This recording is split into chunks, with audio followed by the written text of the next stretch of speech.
Furious Driving, proud to be supported by Diamond Bright, protecting, cleaning and caring for the Furious fleet and for yours, with 10% off using code FD10. Follow the links in the description below.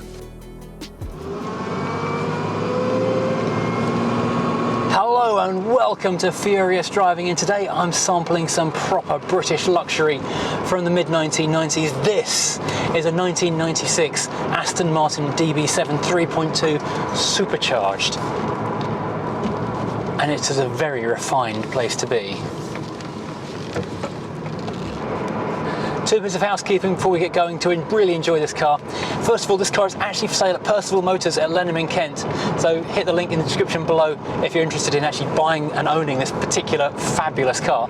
And secondly, if you like reviews of interesting, unusual, classic, retro and modern cars, then please do hit the like and subscribe buttons down below. It costs nothing, makes us all very happy here at Furious Driving. I say us, it's just me.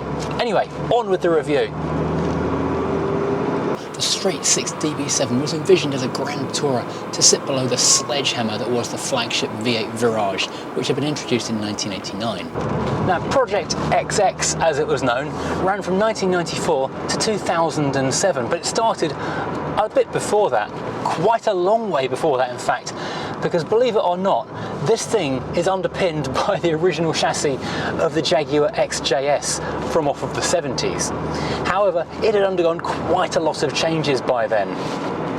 Ford, flush with money from the Pinto, I can only assume, was going on a bit of a spending spree in the 1980s. So in 1988, it added Aston Martin to its premium automotive group, the PAG. Ford spent $17 billion adding Aston, Jag, Volvo and Land Rover to sit alongside Lincoln to make their premium collection of toys. And now with Ford's money behind them, these smaller companies could do a lot to improve their ranges.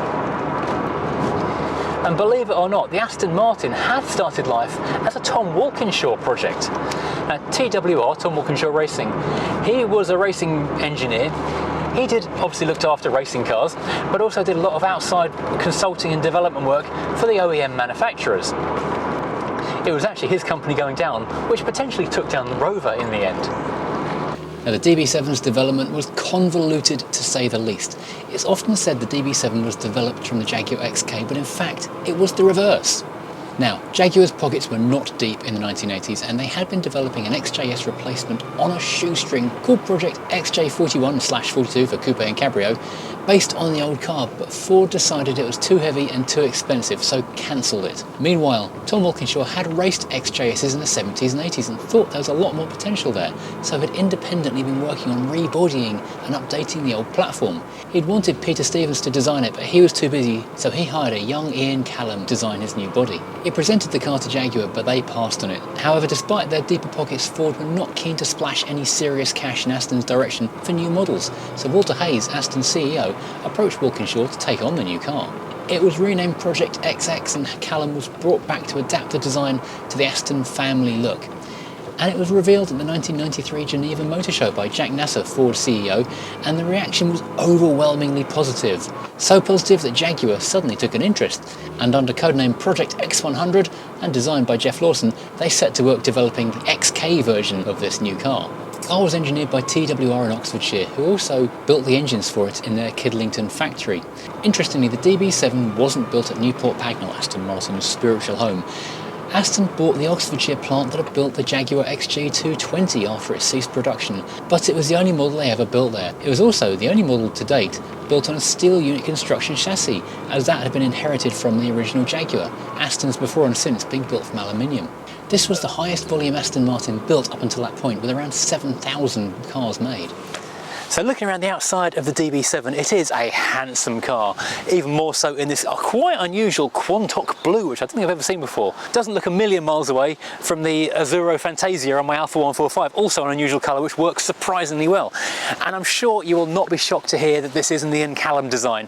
All of his cars do have a certain similar kind of familiar fingerprint to them, and you can tell that the long bonnet, the sweeping curving roof, this little cute tail at the back, this thing is just epically pretty. It is the quintessentially English sports car in modern 1990s form, and it's just fabulous. We've got these lovely curves, dips and bulges across the bonnet which emphasise and hint at the power underneath. There are a number of hints though that this is part of the Ford Premium Automotive Group, because Aston was back at that point one of the jewels in Ford's crown. For example, these locks of course, which are of course the famous Ford key.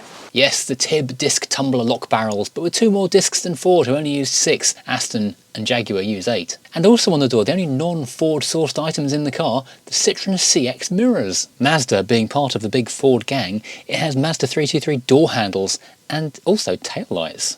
Also, and this is a proper nerd spec thing, these alloys, these deep dish multi-spoke alloys do look really cool in this car, but if you're a proper car nerd, you'll notice they look quite similar to the deep dish spoked alloys they put on the civilian versions of the Ford Crown Victoria in the 1990s. I do wonder which design came first, but all part of the Ford group. I don't think these will fit on a Crown Vic though. I've never tried. So let's take a look at that magnificent engine which makes that fabulous noise and chucks us down the road so quickly. And having pulled the bonnet release tag, which is curiously on the left hand side of the car and is 100% a Ford parts bin item, you have to come around to the right hand side of the car in order to push the safety release. Brilliant design. Now here we have the 3.2 litre supercharged inline 6. It's based on the Jaguar AJ6, so it's a solid lump to start with, and it just sounds so epic. The supercharger gives it so much extra oomph, and the sound from it is just epic. And it's a very plain engine cover, but it's so simple, it looks aircraft-like. It's fantastic. And here, in its original mid-90s form, this thing will be making 335 horsepower and 489 newton meters of torque, which is plenty. And that gives it a top speed of either 160 or 165, depending if you're in the faster manual or the slower automatic, and a 0 to 60 of 5.7 in the 5-speed manual, or here in the auto, 6.9. Still pretty brisk though. And it is a Grand Tourer, not a sports car, don't ever forget that. Right, it's chilly out here, let's get back in and have a look around the interior, and first of all, take a look at these amazing seats. They are sports seats that hug you tightly, but check them out. This beautiful cream leather with the plum piping to match all the other plum everything else. And they are headrested, but the headrest is like completely integrated. It's like a big slab, a tombstone of a seat. Beautiful. Such soft, supple leather as well. It's really, really nice. You'll notice down here also, we've got the right-hand side handbrake, which is slightly an unusual position for a car this modern to have. And of course, as you climb in over the quite wide sill, you do get to look at this Aston Martin Lagonda name plaque just there. Fabulous. Also, before we climb into the car properly, check out this door card. Now, obviously you can see the Ford and Jaguar origins in here. Things like this plastic door handle. It doesn't really feel very Aston Martin-y, and this little plastic door pull, but we'll forgive it because the quality of the leather, just on everything else, we've got the plum leather up the top, we've got the white cream leather detailing underneath, you've got the rich red carpet down there, and this fabulous walnut up top. It's so nice. It just feels so luxurious. You just kind of try not to look at the plasticky bits. These door speakers have come straight out of literally every Jaguar ever, and also another little parts bin special is this mirror switch just here, which every Ford ever. Right, now I've squeezed myself into the car and you can spot the car's Jaguar origins as you look around the interior, because it's quite a narrow footwell down here to put your feet in, and also we've got our controls for all of the seat movements down here on either side of the transmission tunnel for passenger and driver. In the centre we do have this kind of horseshoe shaped leather surround, which is so reminiscent of, well, Jaguar in every single way. Now this particular car is very, very nicely spec'd. Plum and cream leather, which it is very, very opulent indeed. And it is on every surface pretty much. So we've got the plum leather T-shelf up here. Now I would not put a cup of tea on that because that is far too nice. That extends all the way to the window where we've got our tweeters up there as well. We've got a little bit more walnut here in the dashboard, looking fabulous. We've got the leather glove box lid, we've got the leather surround around the middle of the dashboard, we've got the plum leather steering wheel. It just goes on and on and on, and then it's broken up with the cream of the centre console and the leather armrest. And in the back, I'm not even going to try and get into those seats, we've got the plum leather surrounding onto the rear parcel shelf, and we've got the cream leather in the centre, and above we've got Alcantara headlining. This does feel just so luxurious. You do slightly overlook the plasticky bits in the middle, the plasticky controls, and the Sierra window switches, and the clearly out of the Scorpio buttons here in the centre. In front of the driver we have got a classic 6-dial setup, speedo, tacho, fuel, battery, oil and temperature. This really is a classic of the British genre, but here we've got the simple, elegant and purposeful Aston Martin font and of course the Aston Martin logo. This car's only got 51,000 miles on it, it's barely run in. One final thing to mention in here is the plum leather gear shifter on the automatic gear knob. This is a 4-speed auto, there's a 5-speed manual also available. In the centre, the control area is heaven for someone who is not a fan of touchscreens, because there is a clickety button for absolutely everything, and even if it does look like it came out of a Ford, it doesn't matter because it's actually there. We've got dual zone climate, we've got air conditioning, we've got quite a high spec Sony head unit here in the centre, and if you get up close it is actually an Aston Martin badged Sony head unit. Now this is a Grand Tourer rather than a sports car, so it does have a boot of sort. It's not the biggest boot in the world, but it's certainly got enough room for my luggage today, and these seats fold down, so you can extend things into the cabin if you need to.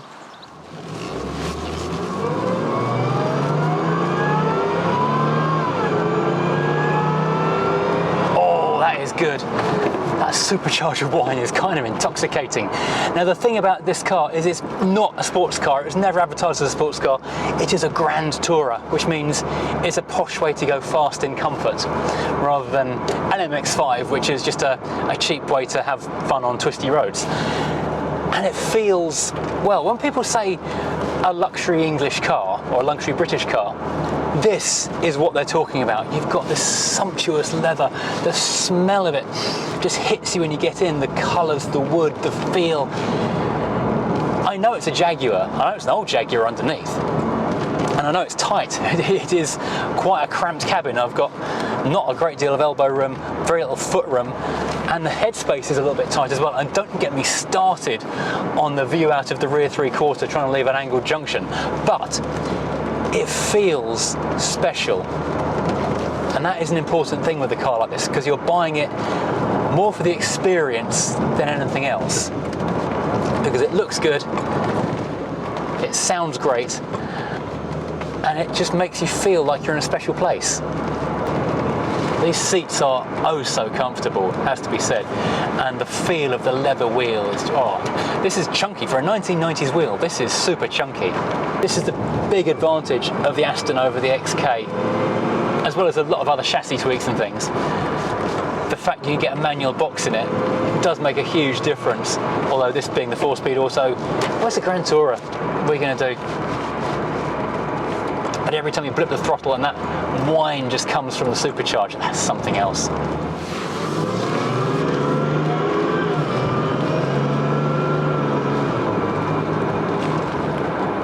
Now it is a rapid car, no doubt about that, and the 5 or 6 second 0 to 60, depending on gearbox, is rapid today. It was epic in the 1990s. But one thing about the car, it's undeniably, it feels heavy. It feels like a heavy car. The steering, although it's power assisted obviously, and it's got its massive tyres down the front, you can feel the weight of it and the width of it. You can feel the bulk of the car as you turn into a corner.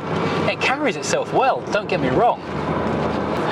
Well, I hope you've enjoyed this ride out in this absolutely fabulous DB7. It's a funny thing, I've always said I wouldn't want a DB7. It's too Jaguar, it's too old, I want the DB9.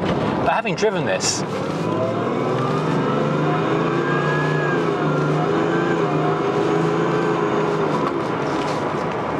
I love that sound. The inline 6, the growl and kind of burble of the inline 6, it's something special and obviously unique to that kind of engine. It has, I don't know, a certain unique quality which hints at luxury and power.